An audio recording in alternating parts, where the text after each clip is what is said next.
What's up, guys? Good morning. I just got home from muffins with mom in my kids' school, which was really sweet. And Maya's out there milking right now. We're gonna go catch up with him and check out something that happened yesterday that was pretty exciting.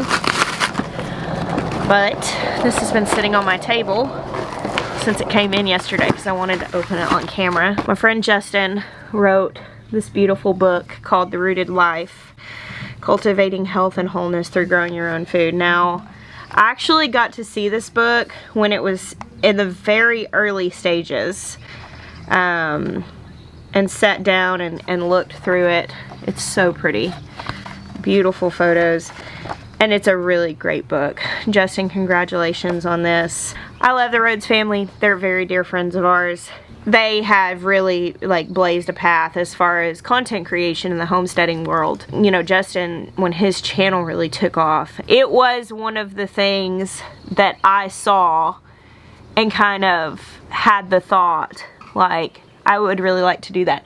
Actually, my very, very early videos in like 2015, 2016 were because we watched the Rhodes.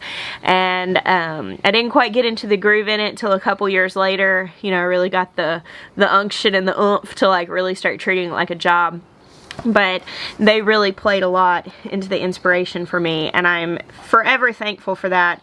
And this is a really awesome book that has a lot of great advice as far as growing. There are some really cool recipes in here, beautiful photos. I'll put a link to this down below. Check out The Rooted Life. This is definitely a book that I'm confident to recommend. As someone who writes books, I don't ever want to create something that is fluff. I want to give genuine information, and this is a book like that. And I honor the work that went into this, and I'll put a link down below because I want you guys to check it out. This is a good resource. Y'all, look, my kids camped out here the other night. I was really surprised that they did. I was really surprised that they actually slept out here, but Toby and Ezra actually did. Benjamin ended up coming in before he got scared. Isn't this just a peaceful scene? I know that it's very likely that it'll freeze again, but here where I am in South Carolina, it feels very much like spring. Trees are budding, daffodils are blooming, and yesterday a goat had a baby on the farm.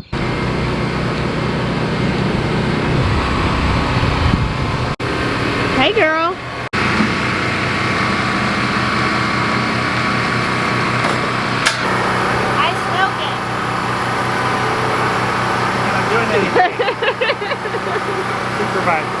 Supervisor.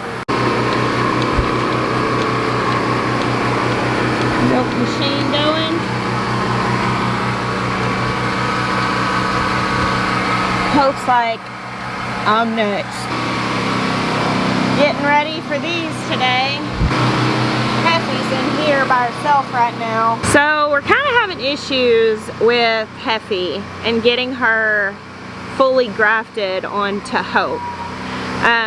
Because Hope has been a little kicky and Heffy is just being really timid. And so we're still having to put Hope on the stand for her to let Heffy eat, which is not great. So it's been a few weeks.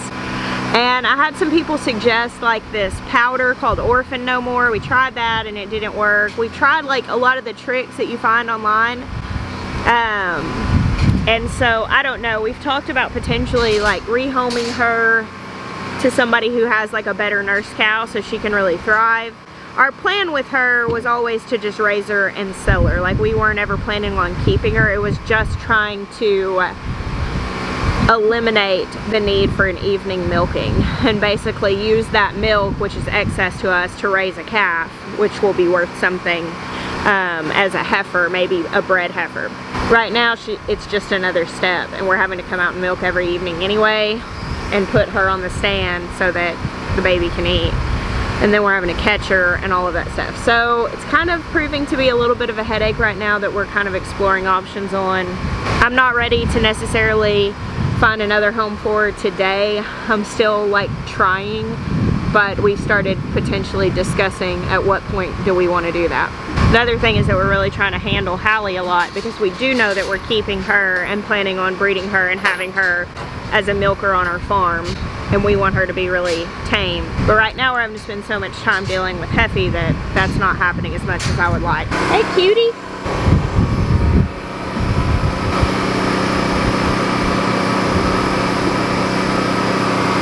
What are you goats doing? What are you goats doing?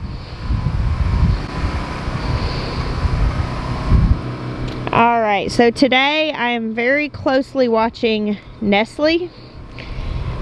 So you can see how full her udder is. And her ligaments feel really loose. So you check a goat's ligaments by running down, see their tailbone here to their tail. And next to it are these muscles that when they're there, they feel like pencils. And when they're gone, this is just real squishy and just real hollow feeling. And I can still feel her ligaments a little bit, but they are definitely softening up. And same thing with Miriam here. You can tell, I mean, she's waddling real hard. Her udder's real full. Now the breed dates I have in my phone for Miriam and Nestle were October 3rd and 4th. Goats are pregnant for 155 days, about 5 days in either direction. So they're very close. And I knew they were close. I mean, obviously they're getting to be really massive. And I've been watching them. And I've been keeping an eye on all the other goats too, to just see if I see any udders ballooning up, because I didn't see them all get bred. I can see that they're pregnant, but I don't know exactly what day that they were bred. Mayhem was really sneaky because I had come out the day before and just looked at everybody's udder and nobody looked like incredibly close to kidding. Hey Tori. Hey Tori girl. Hey ladies. What do you say? Well, yesterday we were out here, the guys were working on the window greenhouse, and I came and I was sitting out there talking to them, and I could see into this goat barn structure. And I saw that Mayhem was standing in the barn, which goats are herd animals, they're prey animals, which means they will, for the most part, stick with their herd because that's where they're safest, is in a group. So if you ever have a goat that separates itself from the herd and is like sulking off in the corner, something is generally wrong. Either that goat is sick, it's injured, or in the case of pregnant goats, it's in labor. Well, I saw Mayhem in the barn and I just caught a glimpse of her, and I just knew, because I mean I've had this goat for several years now, I know her really well. And I jumped up and I came over to the fence and I said, "Hey, May, are you okay?" And then she popped up and she looked at me, and then she kind of looked fine.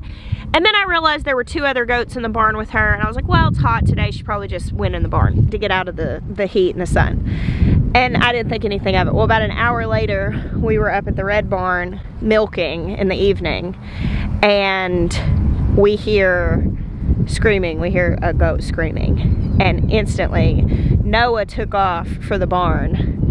And Jeremiah and I were coming, and Jeremiah's like, "Oh my goodness," you know, thinking something's wrong. And I was like, "Mayhem's having a baby." And he's like, "How do you know?" I was like, "Earlier I just caught a glimpse of her. I knew that something wasn't quite right, but then I thought it was fine." I was like, "She's having a baby." He's like, "Did you know she was that close?" I was like, "Well, her udder didn't look like it yesterday, but you know, we miss them sometimes." Hey little mama, did you have a baby? And there he is, isn't he cute? He is a sweet boy. Are you a proud mommy? Hey handsome, it's okay. It's okay. Isn't he pretty? He's a big strong boy. Oh bless it, I just noticed this. He must be favoring one side. Look at that lopsided udder. So I'll get a jar out here and milk out that other side so she doesn't get an infection. You have to watch that when you have a single goat. It doesn't really happen when there's twins because you've got 2 to milk out both sides, but kids will sometimes favor one side, and so you have to make sure that you milk both out. And what'll happen a lot of times, because one of those sides is real full and the other one isn't, the kid will continue to eat off the less full side because it's just easier to eat off of. So a lot of times when you milk it out, they'll start going back and forth. If you leave it like that, eventually what will happen is one side will just stop producing and they'll just be lopsided. So some of my goats are actually going to new homes. I have a couple of friends that were wanting dairy goats, basically places I know that are going to be really good homes for them. But some of those people are not prepared to take them yet. And so I'm just going to manage them and make sure that their udders stay in good shape, that they're feeding their kids and all of that stuff. I'm not planning on milking them because we're overwhelmed with cow's milk as it is. But obviously in this case, I will need to intervene and milk so that her udder doesn't get messed up. I mean, it probably wouldn't cause like long-term damage, but it would definitely ruin this season of milking if one of her sides stopped producing. She's a really good mama though. Yesterday, Benjamin was out here playing baseball with Jackson whenever we found this baby, and I called him over to show him the baby. Hey, sweet mama, I'm not gonna mess with him. Hey, little mama, I'm not gonna mess with him. But we're not keeping any more goats. And I told him we're just gonna leave him on his mommy until he's weaned, and then we'll find homes for the kids. Well, so he's trying to figure out a name for him. And I told him, I'm like, I don't care what you name him as long as you understand that we're not keeping him. And I was so expecting it to be Jeffrey because Ben has named everything Jeffrey for years. But we were just sitting here, he's like, I think I'm gonna name him Owen. And I'm like, really? Owen, huh? Okay, I just so expected Jeffrey. And sure enough, he's like, yeah, I think his name is Owen. He looks like an Owen. I was like, all right. So I'm gonna leave them alone. Bear keeps coming over here because I'm here and I don't want her to be stressed out about him hanging around. Because it's so warm, I just left her in the barn here where she had chosen to give birth and just closed the door so the other animals couldn't get in here and mess with her. Now I have the stalls in the barn that I'll be shuffling some things around and putting the other mamas. But right now, even though like Nestle and Miriam could very well go into labor today, I'll be home all day. So there's no reason to isolate them and stress them out, taking them away from the herd. Now, I'll keep a close eye on them, and if I see them go off on their own, at that point I would take them and put them in the barn. And if it were gonna be cold at night, I might take them and put them in the barn. With Nestle, I'm not that worried because she's a really good mom. She'll take care of her kids. Mayhem, however, is not a good mom. I actually followed her around for a while yesterday evening because I wanted to make sure that I felt confident she wasn't gonna kid while I was asleep. Oh, thanks for that little pee there, Nestle. I can still feel her ligaments, so I know I have a little bit of time today. And I can still feel Nestle's. I think I probably got some time on her also. Oh, someone's singing the song of their people over there. Chickens are hilarious. They're like, laid an egg over here. I'm working on an egg over here. There will be an egg here soon. Just sit there and scream until they're done. And then they come out and just walk around. I imagine it's quite the process, you know, like I've watched an egg come out before and it doesn't look fun to me.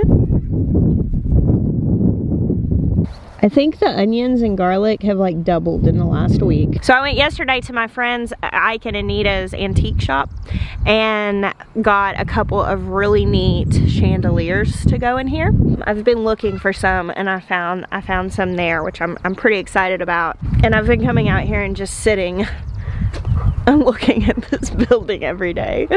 Oh, and I'm just imagining this space and I'm trying to like conceptualize where everything is gonna go. And my thought right now around the window greenhouse, I'll tell you guys what I'm thinking of doing. We found a really good deal on this beautiful fountain at a local hardware store. And I saw it once when I was out looking for jars with the boys. And Ezra was like, Mom, we have to get that fountain. I was like, I don't know. I kind of like the idea of it, but I'm not really sure exactly where I would put it. And he's like, Mom, we would have the best farm if we had that fountain. And it was so funny to me because he's an 8-year-old boy and he's like, it's so beautiful, which Ezra loves beautiful things. He is my little artist. He's always making art. He's been digging clay up out of the yard and making sculptures out of it. He's very artistic. And so I kind of didn't think anything of it. Well, like a few days later, he brings me this fountain that he made out of Legos to look like that fountain. And like, keep in mind, this is my child that like asked for roses for his birthday one year. Like he very much loves the beauty aspect of the garden. He's not real into like the hard work of growing food, but he loves beauty. I wouldn't be surprised if Ezra doesn't grow up and like grow flowers. I didn't even ask how much the fountain was that day, because I thought that's got to be over $1,000. Like fountains are expensive. And we thought about it for a while. He brought me the Lego fountain. I apologize for the weirdness of a voiceover that doesn't match my mouth here, but the wind noise was just ridiculous and you can't hear anything that I'm saying. Basically what happened is I went back to the hardware store and found out that the fountain, which I was anticipating to cost more than $1,000, was actually only $400, which is still a pretty big spring for a decorative piece in a pretty functional garden, but we decided that it would be worth it to have the wow factor right here in front of the greenhouse. This will be the most decorated area in the garden belt. Like, I'm gonna do kind of a potager area, but the beauty of this greenhouse, it's just gonna be very artistic and kind of a focal point, which soon we're gonna be taking down that goat barn now that we have our other barn. Once we get all the stalls done and everything situated, that's coming down. We're scraping out the 1.5 feet of bedding and old manure from that being used for cows and for feeding hay to cows. We're going to scrape all that out, pile it up for compost, and so that'll be gone, which is going to really allow this to be a focal point. But I'm imagining this flagstone path that splits around the fountain right in the middle, and there will be a fence that goes all the way down the driveway, a little off the driveway down the garden belt. And I'm planning on doing the way at my old house I had a gate with arbor and roses. I'm planning on having like multiple entry points into the garden belt with arbors with roses. So here the path and the fountain will be right in the middle. So one thing I've not yet worked out is a good seating area, and the thing is the garden belt is so long that instead of doing like the one big pavilion in the middle the way it was in my older garden, because that garden was significantly smaller than this, I don't really feel like I'm gonna have like a center pavilion type space. And so I've kind of been planning like multiple smaller seating areas. If you're new here, you might not have ever heard this before, but I'm a massive believer in putting seating areas in your garden. Even if you have a little garden with just 2 little raised beds, a few green stalks, maybe you don't even have raised beds, maybe you're on a back porch, get a chair there. If you only make your garden a place for work, you won't go there as much. But if you seek enjoyment in your garden, you drink your morning coffee there, you drink tea in the evening there, you go walk through there when you have a minute, that's where you sit down and rest and just take it in. Your garden is so much more likely to thrive, because really the best medicine for the garden is the gardener. So as the gardener, you really need to work in some places that you're likely to take a break. My old garden, I had little stumps everywhere that I would, you know, sit, called them sitting stumps, chairs. I had the pavilion where we would have meals in the garden, and now I'm trying to figure out how to incorporate that in a really beautiful, artistic way in this big garden belt. Because some of this, like this big 2,000 square foot thing of onions and garlic behind me, it's just really high production. But I want to have these beautiful and thought out spaces throughout it. So I'm thinking I'll probably put some sort of seating area around the greenhouse. Of course, we'll be in the greenhouse. Will be areas to sit down and take a break. I'm thinking of doing something covered over in this area where we're going to end up putting raised beds, and this is going to be like a really pretty potager style space. I'm thinking that in the citrus and perennial high tunnel, I'll probably carve out an area that's going to be a table and chairs, so we can have like morning coffee in here. It'll be a good place to take a break out of the sun when it's really hot outside. Now I know some people blow off that advice to put a seating area of some sort, even if it's just a fold-up chair, just make a spot for it. I've been doing this, making videos, teaching you guys for 4 years now, and in the process of consistently making videos for 4 years and really being invited into people's gardening journey, found the most joy in the garden, who have succeeded in growing food but also flourished in their interior world because of the garden. They were the people who took the time to sit there. and to not just harvest the food, but also harvest the lessons, and to find the peace that exists in being in the garden. And so much to learn and so much to be gained that isn't even tangible. And I promise you, making that time in that place to sit and just be in your garden, not working, but just being. Well guys, that's the farm update this morning. I cannot say that spring has sprung because I think it's likely to get very cold again and feel like winter, and that's a lot harder to deal with when you mentally prepared yourself for spring. So I'm not gonna say spring has sprung, but I can say some very spring-like happenings have been taking place here on our farm. Thank you for hanging out with me today. I bless you. Until next time.